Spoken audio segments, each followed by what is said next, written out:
come down there the next day on the Sunday?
Hi, everyone.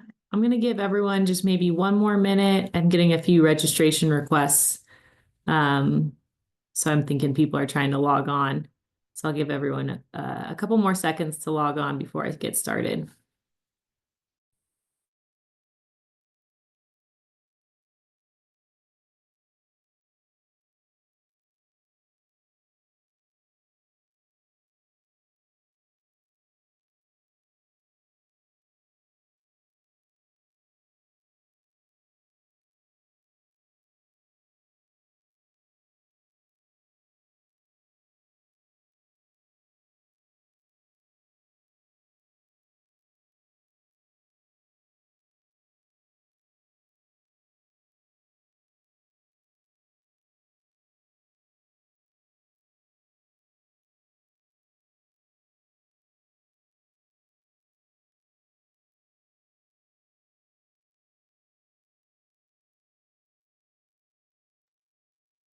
All right, I'm going to go ahead and get started. I'm sure we'll have some people jump in the middle, and that's okay.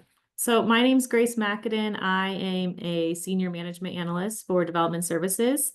And tonight we're going to talk about accessory dwelling units. I have been going to all of the neighborhood advisory boards, so I'm not sure if some of you have been at those meetings. This is our first virtual meeting dedicated just purely to ADUs, which is good. The structure of this meeting, I'll go ahead and give my presentation, and then at the end, we'll have time for questions, comments, concerns, and we can have a little bit of a discussion at that point. We do have Spanish assistance available at this meeting, and so I'll go ahead and give my presentation in English, and then if you have a question in Spanish at the end, you feel free to raise your hand, and I'll pull over our Spanish assistants. Um, I think that's it for introductions. Like I said, save your questions for the end. I'll go ahead and try to get through the presentation first. All right, so first things first, what is an accessory dwelling unit? I know that a lot of the NABs that we've gone to, people feel like this issue just keeps coming up, and there's constantly meetings, they're constantly hearing of new outreach that we're doing in regards to ADUs.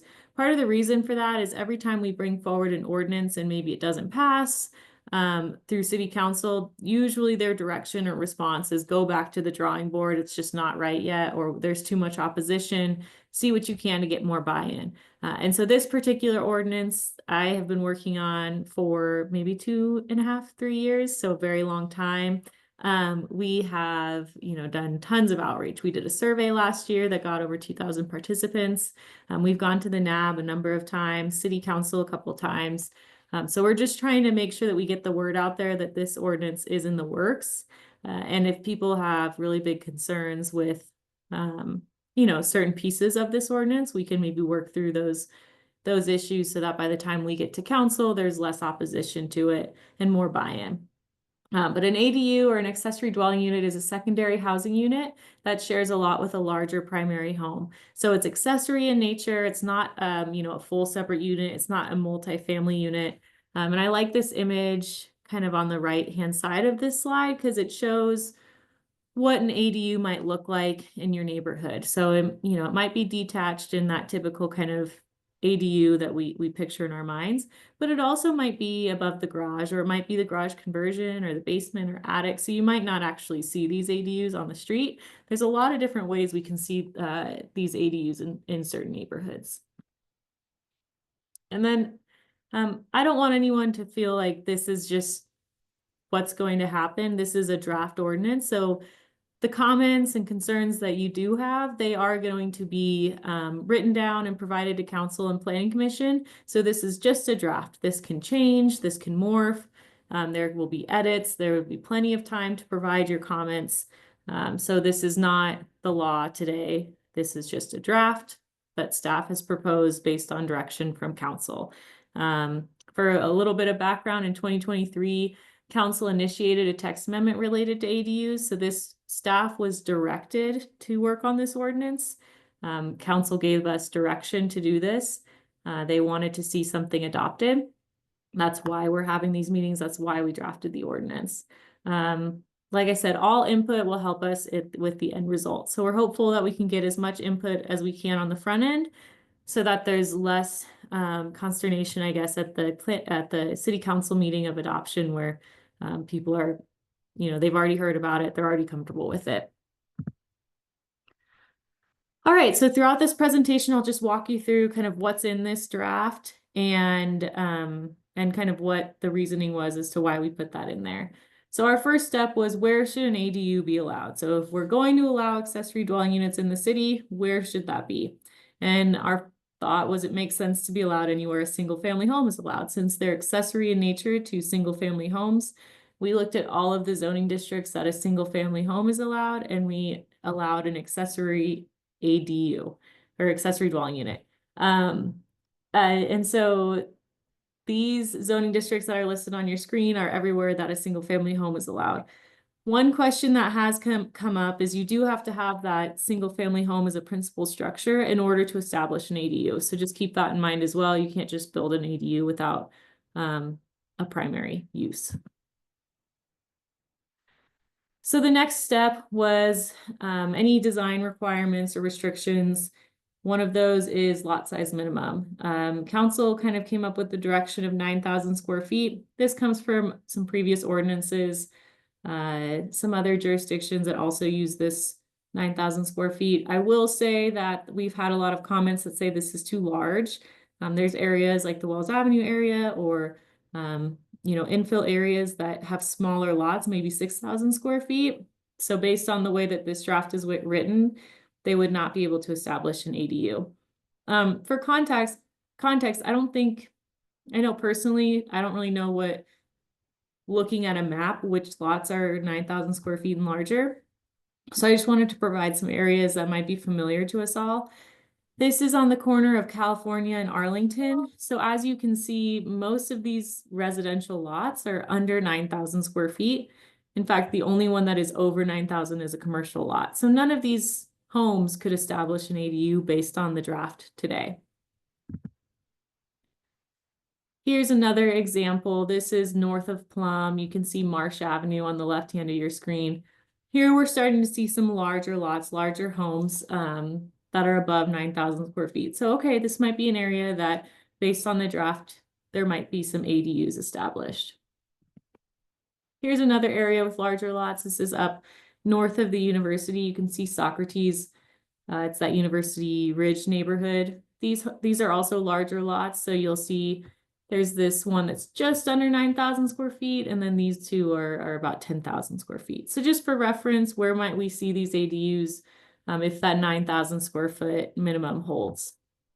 And then just to kind of show you on a higher level of where are these 9,000 square foot lots located, it looks like a lot of green in this area or on this map. So all the green lots are above 9,000 square feet and all the red lots are below 9,000 square feet. So you can see though, as you zoom in, this Kings Row area and then Wells Avenue, there are a lot of red lots that are under 9,000 square feet. Just something to keep in mind when we start to think about where is it appropriate to have these ADUs. So like I said, at this moment, it's that 9,000 square foot minimum lot size. Next standard we thought of is how many ADUs should each lot have? There's been some jurisdictions that say unlimited, as many ADUs as you can fit on a lot. We thought, well, especially considering how difficult it has been for us to get anything passed at this point, let's just start with one ADU per lot and see how that goes. So in the standards, we say one ADU per lot. And then size standards as far as the height, the location, setbacks, those follow other accessory structure standards. So I think there's some misinformation out there as far as this is going to change everything if we allow ADUs. Today, you can build a guest quarters. The same setbacks in ADU would be allowed, same height, same standard, same design, everything. The only difference between a guest quarters and an ADU is a kitchen. So just keep that in mind that your neighbor could build a guest quarters today, same setbacks, same height. And in fact, an ADU would be more restrictive because council directed us to not allow a 0-foot setback. So guest quarters are allowed in some zoning districts to have a 0-foot setback, and that would not be permitted for ADUs. And I like this image on the right-hand side. Again, just showing kind of different depiction of what these ADUs could be in a neighborhood and showing that you still have that single family character. Parking and design. So when we did the survey a year ago, parking was kind of something that kept coming up. People had concerns of more cars on the street. More people just means more cars. So we just said, okay, let's do one off-street parking per ADU. So you have to show one off-street parking space dedicated for that accessory dwelling unit. And then as far as design, that will follow other accessory structure standards. So things like materials, roof pitch, size, that will follow, they have to show that it somehow is related or compatible to that primary structure. All right, so next steps. So like I said, I've been doing all of the neighborhood advisory board meetings. I will be going to Ward 4 tomorrow and then Ward 5 and 6 next month. So if you haven't come and you would like to see this presentation in person, please feel free to come. Just know that the whole meeting is not dedicated to ADUs. It's just a small segment of it. Community meetings. So we're doing 3 virtual meetings. The first one is tonight and we have 2 more next week. And then we're hoping to go to Planning Commission probably next month we're shooting for, just to get feedback. So there's no recommendation, no formal recommendation to council. And then we will go to city council, like I said, just for feedback. No adoption, no first reading yet. And then we're hoping to kind of come back to the drawing board, look at all the recommendations we've had. Depending on how much the ordinance has changed from now until then, we might do some additional public outreach. And then we're hoping for adoption in late summer of 2025. So that's kind of a timeline of where we're at. Here's my information. So please feel free, reach out to me with any questions, concerns. If you do have public comment, I request that you send it to me in an email or provide it in our public comment link. The plan is to provide council kind of a spreadsheet of all of the public comments. I'll go through and look for some themes of, hey, you know, lot size has been a concern. Short-term rentals maybe have been a concern. So just kind of come up with those key issues that I've heard. But I will provide all of the public comments in a spreadsheet so they can look at them and provide any recommendations based on those comments. So that's the best way to get your voice heard. And please show up to those meetings as well, just to make sure that you provide that comment. So that's my presentation. I wanted to kind of dedicate most of this time to question and discussion on these ADUs. So if you do have a question, if you could raise your hand and I'll move you over.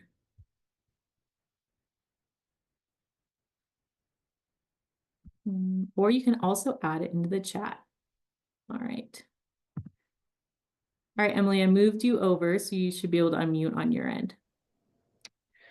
I'm sorry I came in a little bit late, but I'm wondering why, from what I've read online, I guess about, I don't know if this is current requirements, but is it true that there would be a requirement for a full bath in the ADU?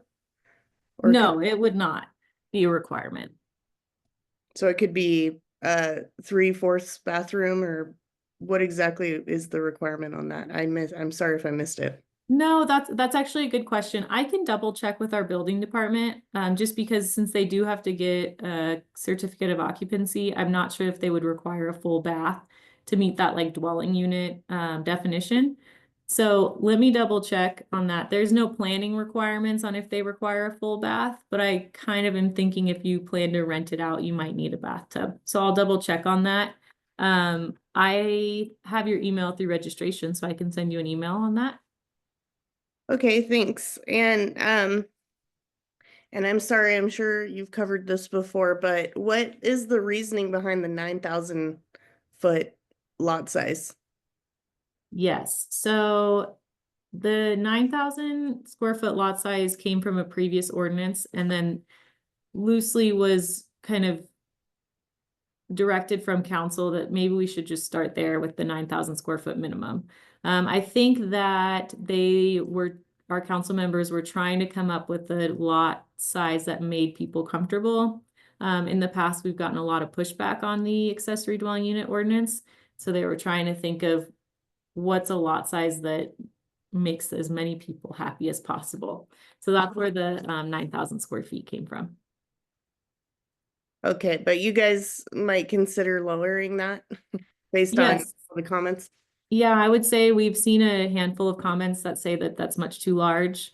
And as you can see on the map, yeah, there's some infill areas that maybe an ADU would fit that wouldn't be allowed just because the lot sizes don't fit. So I would say just provide your comments so that we can justify if we did make that change, that we had the comments for it. On the other hand, I've seen people say that 9,000 square feet is, you know, is too small and we should make it larger. So there's comments on both sides for sure. So just make sure that you provide it written so that it, you know, helps us justify the answer or the end result. Yeah, probably other people have said this out loud, but that would basically exclude my entire neighborhood. Which is in Ward 3 now, used to be Ward 1.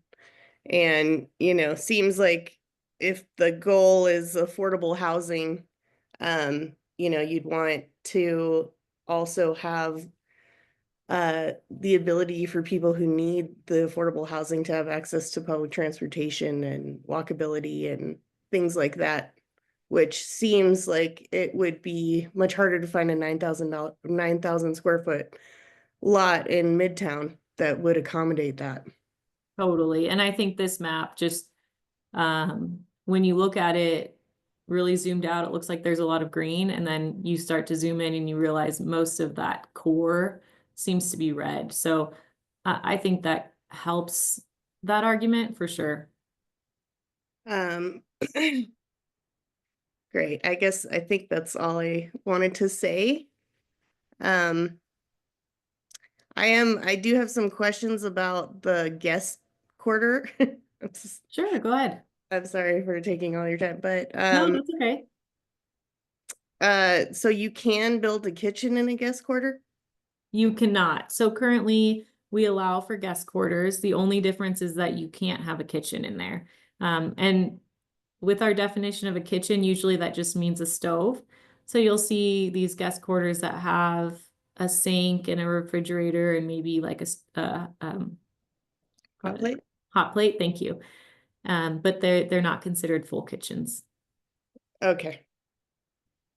All right. I think that's it for me. Thank you. Great. Thank you for coming tonight.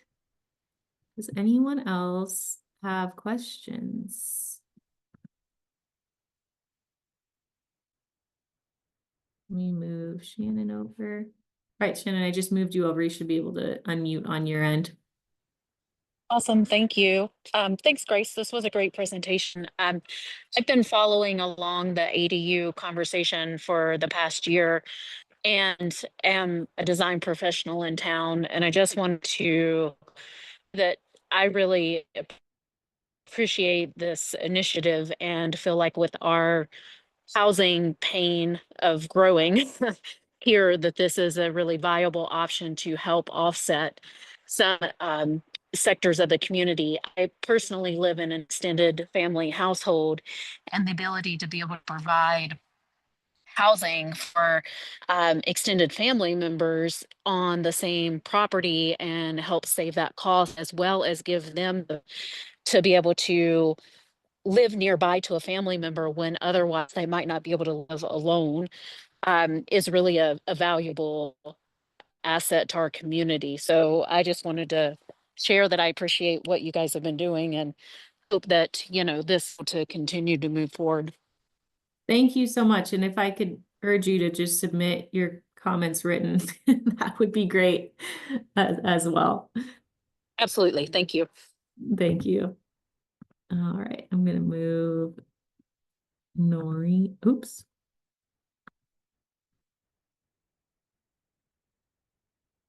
All right, Noreen, I unmuted you on my end, so you should be able to unmute.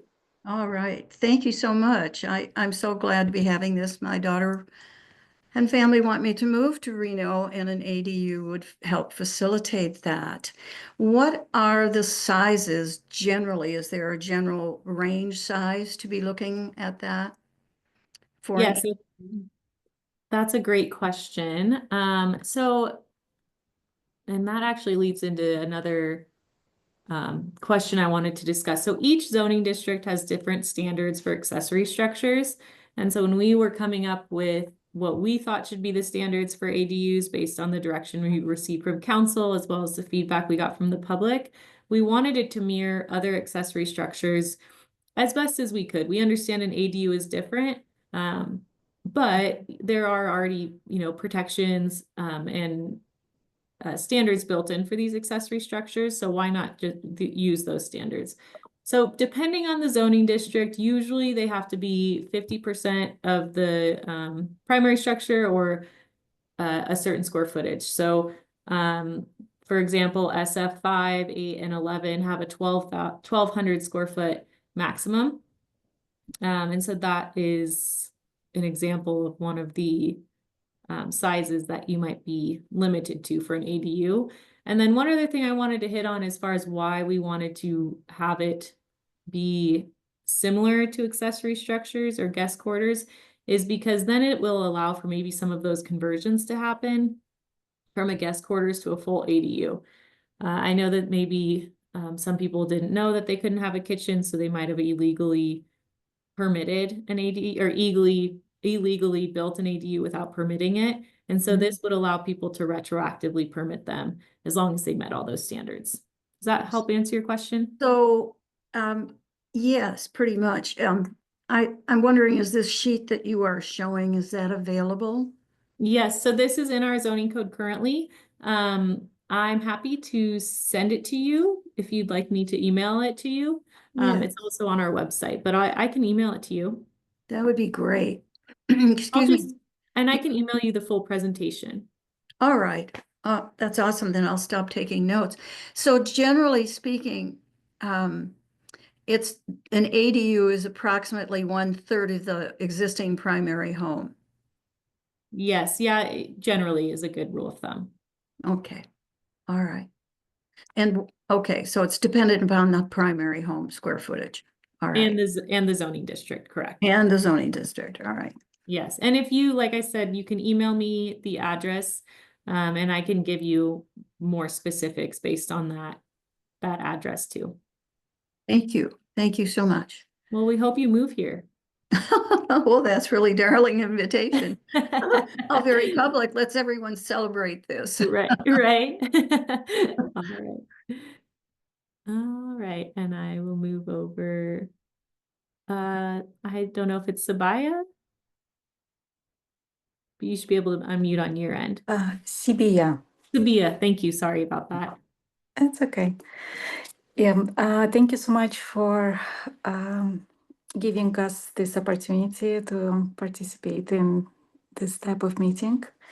So my question is regarding the building structure. Is there specific requirements regarding the materials that should be used to build the structure, or can it be kind of like tiny house or mobile house? Yes, I thought I might have had a slide on that, but so our accessory structure standards have some requirements for materials and some compatibility requirements that relate to the primary home. So let's say your home is built with brick and it has a flat roof. You'll have to use elements of brick and maybe that roof pitch in your accessory dwelling unit. And so it allows for some flexibility. You might not have to use all brick, but you have to use something so that it doesn't just look like a completely different structure. It doesn't stick out like a sore thumb. So that hopefully answers your question about the materials. What was your second question? Oh, the second question was, can it be like Oh, the mobile. a mobile home or tiny house, something that was produced somewhere and you just bring it to your property and install it? Yes and no. So this gets a little complicated. What we call manufactured homes. So you couldn't park an RV in your backyard and have that be your accessory dwelling unit. I think tiny homes or manufactured homes are actually permitted by the state. So there's a state manufactured housing division, and they regulate what type of manufactured homes can be put on a lot and lived in based on, certain requirements for our area. So the manufactured housing division would have to permit the modular home that you were to put in your, or pre-manufactured home that you would put in your yard. And that's the same with any primary house. It can be manufactured, but you have to get it permitted through the state. But if, for example, the primary house is not manufactured, You can still do a manufactured ADU as long as it's permitted by the state. okay. Mhm. And who will be the best contact for this, for getting this state. permit? For the state manufactured. Yes. Let me look online and I can send you their contact. Yeah, thank you so much. Excuse me. Thank you. Bless you. Thank you. Okay. Is that your only question, or are those your only questions? Unfortunately, I missed almost all the presentation. So I can, in the email that I send you for the state manufactured housing, I will send you the presentation as well. thank you so much. You're welcome.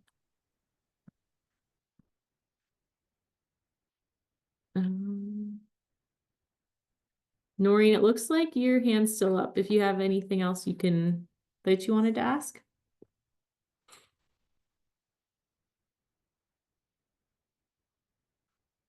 All right. Anyone else have some questions, concerns? Grace, you have some questions in the chat. There we go. Oh. I'm sorry. I do have a second question. Go ahead. Go ahead, Noreen. Thank you so much. Based on the prior question, how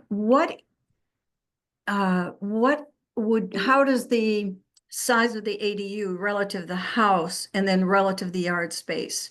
If you have an 1,800 square foot house, just for example, an 1,800 square foot house on an 8,000 square foot lot, what would the square footage of the ADU unit be permitted? Oh man, it's too late to do that type of math, Noreen. But depending on so like as you can see here with the zoning districts, 50% of rear yard, whereas SF3 says 50% of principal structure. So it really depends on that zoning district, the yard space, and the size of the primary structure. So if you had an 1,800 square foot home, and then how large did you say the lot was? 8,000? 8,000 square feet. I think that's it. It would depend on the zoning district, but more than likely it would probably be about a 900 square foot ADU. Okay, that's good. That's approximate. Thanks for letting me sneak that in. No problem. Thanks, Lauren, for telling me about the chat. Let's take a look. So Christopher asked, any information on if they will allow these ADUs to be used as rentals or Airbnbs? Great question. This has come up at a lot of the NABs. People are concerned about them being used as short-term rentals or Airbnbs. We currently do not regulate Airbnbs. So yes, they could be used as short-term rentals. City Council could initiate a new ordinance related to short-term rentals if they would like us to start regulating those, or we could add something in this ordinance that maybe says they can't be used as short-term rentals. The direction at the time we drafted this ordinance was that they wanted to handle short-term rentals separately because, any building could be rented out as a short-term rental. It's not just an ADU problem. So I think they were kind of figuring out, should it live in business license code? Should it live in planning code? And so we're still waiting to get some direction on that, but at this time, it would not be regulated. And then Tina asked, have some people turned their garages into apartments? We see garage conversions today. Maybe someone wants to convert it to a bonus room or a gym or a home office. And the way we handle that is they have to meet their parking requirements without the garage. So if they're removing the parking in the garage, they have to have plenty of room either in the driveway or other areas for them to park. And the same would be true for a garage conversion to an ADU. And they're going to have to meet that additional parking space off-site, or on-site, excuse me. So somebody could convert their garage like they do today. They would just have to meet their parking requirements. I think those are all the questions. I don't see anything in the chat or the Q&A. Anything else? Anyone else? All right, well, I will send emails to those that I mentioned I would send emails to, but if you have any questions, comments, concerns, please email me, call me, show up to the meetings. And yeah, I just would like to get your input now before we take it to adoption. So thank you guys so much for coming tonight. And I think that's it. Thank you all. See you later.